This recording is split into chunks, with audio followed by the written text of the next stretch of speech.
அதனால குழந்தை பிறந்துச்சுங்கிறான். சரி. அப்ப வந்து மோகினி அவதாரம் எடுத்தாராம் விஷ்ணு பரமாத்மா. மோகினி அவதாரம் எடுத்து அவரு வந்து இப்ப பிறந்த குழந்தை தான் வந்து ஐயப்பனா. சரி, இப்ப இதுல என்ன உங்களுக்கு சந்தேகம்? ஏண்டா ஆம்பளை எப்படி வேணாலும் குழந்தை பெத்துக்கலாமா? பெத்துக்க முடியுமா? அவரால முடியுது, பெத்துக்கிறாங்க. உங்களுக்கு என்ன பிரச்சனை அதுல? நீ பெத்துக்க. அவர் பெண்ணா அவதரிக்கிறாரு, பெண்ணா வந்து இந்த உலகத்துல வந்து உறவு கொண்டு பிள்ளை வருது. உங்களுக்கு என்ன கவலை? ஓ அப்படியா? என்ன ஆம்பளையும் ஒண்ணு சேர்ந்தா குழந்தை பிறக்கும். திமுக சொல்லுது அப்படி? நான் சொல்றேன்டா. திமுக எதுக்கு இருக்கிற? நான் சொல்றேன். நீங்க திமுக தானே? நான் திமுகனா சொல்றதுக்கு பதில் சொல்றா. சரி, அவங்க கேட்ட கேள்வி பதில் சொல்லுங்க ஃபர்ஸ்ட். என்ன கேட்ட கேள்வி? இயேசு கடவுளா இல்லையா? இயேசு கடவுளா ஏத்துக்க இயலாது, இறை தூதர். அப்ப வாழ்த்து சொல்ல மாட்டீங்க? இனி வாழ்த்து நான் சொல்லுவேன். இயேசு அது ஒரு திருநாள்ரா.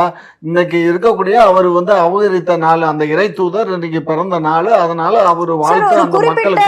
மக்கள் வந்து கடவுளா தான் வணங்குறாங்க. அவங்களுடைய நம்பிக்கை நீங்க வந்து இங்க பாரு, அவங்க நம்பிக்கைன்னா அது அவங்களோட இருக்கட்டும். எனக்கு அது தேவை. அப்புறம் இருக்கா கலைஞருடைய அந்த